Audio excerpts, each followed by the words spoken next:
नवरात्रि का 5वां दिन स्कंदमाता की पूजा विधि, मंत्र, भोग और कथा जाने। मां स्कंदमाता की व्रत कथा।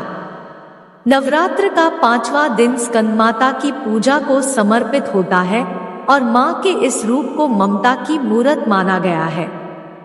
मां की गोद में भगवान स्कंद यानी कि स्वामी कार्तिकेय हैं। मान्यता है कि स्कंदमाता की पूजा करने से संतान सुख की प्राप्ति होती है और आपकी संतान की हर बुरे प्रभाव से रक्षा होती है। आइए जानते हैं स्कंदमाता की पूजा विधि और महत्व। आज नवरात्रि का 5वां दिन है और आज स्कंदमाता की पूजा की जाती है। मान्यता है कि स्कंदमाता की पूजा करने से मंदबुद्धि भी ज्ञानी हो जाता है। स्कंद कुमार यानी स्वामी कार्तिकेय की माता होने के कारण इन्हें स्कंदमाता नाम कहा जाता है। स्कंदमाता की गोद में उनके पुत्र स्कंद शोभायमान है। स्कंदमाता को मां दुर्गा का ममता में रूप माना गया है। ऐसा माना जाता है नवरात्र में मां इसका रूप की पूजा करने से मां संतान सुख का आशीर्वाद देती है। ऐसा है स्कंदमाता का स्वरूप। स्कंदमाता के विग्रह में भगवान स्कंद बाल रूप में इनकी गोद में विराजित है। देवी की 4 भुजाएं हैं। ये दाईं तरफ की ऊपर वाली भुजा से स्कंद को गोद में लिए हैं और नीचे वाली भुजा में कमल का पुष्प सुशोभित है।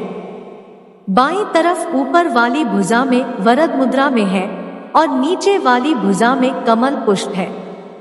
इनका वर्ण एकदम श्वेत और ये स्वयं कमल के आसन पर विराजमान है, इसलिए इन्हें पद्मासना भी कहा जाता है। सिंह इनका वाहन है। स्कंदमाता का ध्यान मंत्र। सिंहासनता नित्यम पद्माश्रित करद्वया शुभदास्तु सदा देवी स्कंद माता यशस्विनी या देवी सर्वभूतेषु मां स्कंदमाता रूपेण संस्थिता। नमस्तस्य नमस्तस्य नमस्तस्य नमो नमः। शास्त्रों में स्कंदमाता की पूजा का महत्व कुछ इस प्रकार बताया गया है कि इनकी उपासना से भक्त की सारी इच्छाएं पूर्ण हो जाती है, भक्त को मोक्ष मिलता है। सूर्यमंडल की अधिष्ठात्री देवी होने के कारण इनका उपासक अलौकिक तेज और कांति प्राप्त करता है। ऐसे प्रकट हुई स्कंदमाता। पौराणिक मान्यताओं के अनुसार स्कंदमाता मां पार्वती का ही रौद्र रूप है। इस संबंध में यह कथा बताई गई है कि एक बार कुमार कार्तिकेय की रक्षा के लिए जब माता पार्वती क्रोधित होकर आदिशक्ति रूप में प्रकट हुई तो इंद्र भय से कांपने लगे। इंद्र अपने प्राण बचाने के लिए देवी से क्षमा याचना करने लगे। चूंकि कुमार कार्तिकेय का एक नाम स्कंद भी है तो सभी देवतागण मां दुर्गा के रूप को मनाने के लिए उन्हें स्कंदमाता कहकर पुकारने लगे और उनकी स्तुति करने लगे।